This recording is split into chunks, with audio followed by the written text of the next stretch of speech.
Excellent.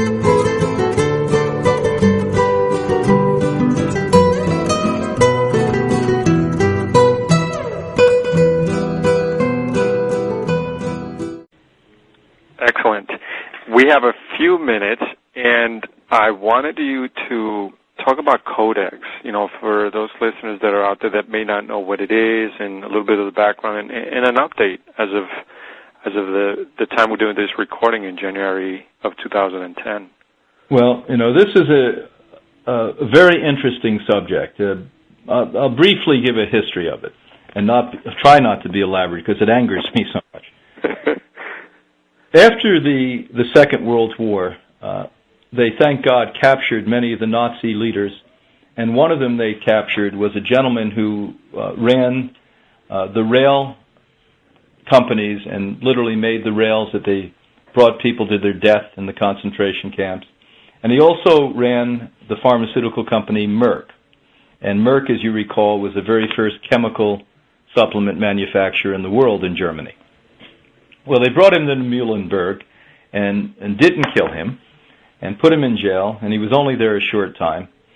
And after 7 years came out and had a lot of time to think, to scheme, and he went to the newly formed United Nations and then later the World Health Organization, one of the wings of the United Nations, with his colleagues and said, we're reformed now, we don't want to take over the world anymore and be white supremacist, etc. And what they really wanted is to take control of the world in a different way that would be far more effective than with armies, because they realized that they failed with armies. And eventually the world comes together against demons like that and stops it. So they said the real way we can control people is through food and medicine. So the great vehicle and the naivety that reigned at that point in the United Nations, and now it's become as corrupt as other institutions, is that people were do-gooders.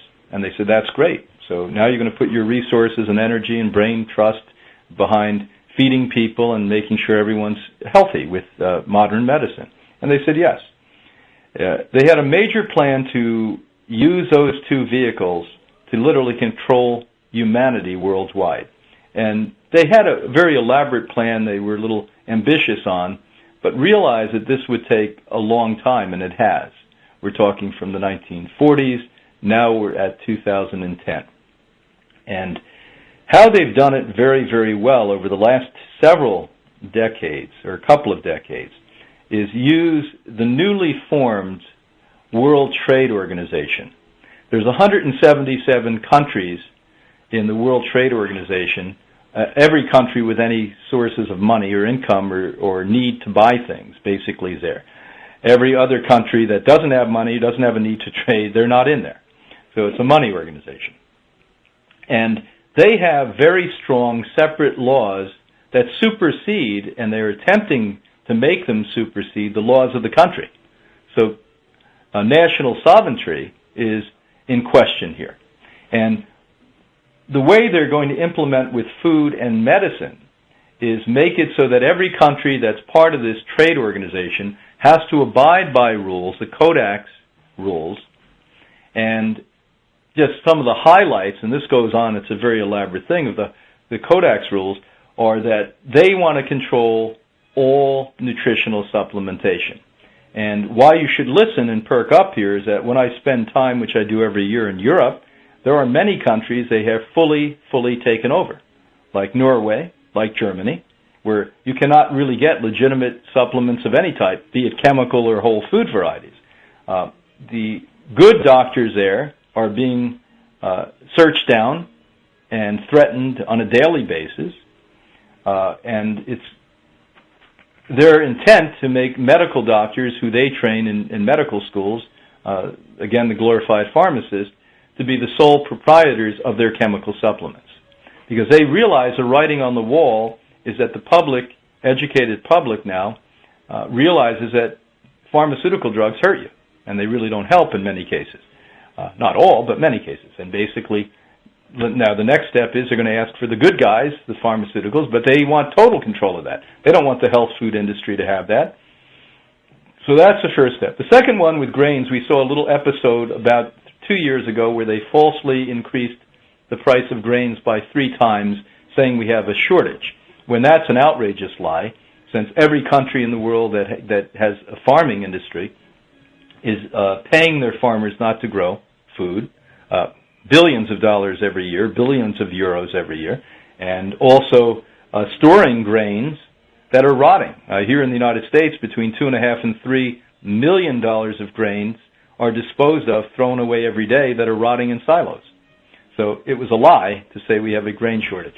And what they did is they started to clean up or get rid of, in another way, another wording I should say, people who are not part of this economic engine. And it's in Africa, it's in South America, and many nations I've been reading now have people in that nation that do work a little bit that actually they have to spend 60% or more of the income they make to feed their family now. So think about how scary that is.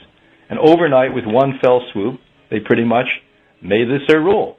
Now, they are trying to get this in America. Now, anyone that's seriously interested in your future or that of your family and having control over your life, because we can take other controls away, but the one control that you don't want them to take away is your health care.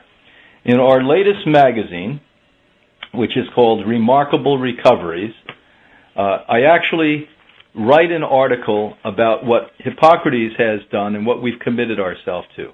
After really sort of being lost in what to do about this and attempting and sniping at it, I hired lobbyists. I hired the 2 most important lobbyists in Washington for the natural health care industry. Beth Clay is one of those lobbyists, and Clinton Miller, a longtime colleague of mine. Clinton Miller was a big, big help back in the early 1980s when we stopped them from a full takeover of natural health care then. That was called the Quackery Bill and the Quackery Report. Well, here in the United States, Beth Clay was successful in, at least currently, temporarily, stopping them taking over supplements. But they're going to keep coming back and trying to take over and trying to take over. So we've hired these 2 lobbyists. We're looking for people who can give economics to this, because it's a very costly venture. People who can spend time and start to lobby other people and send things out in emails, and the larger the email list, the better it is for us.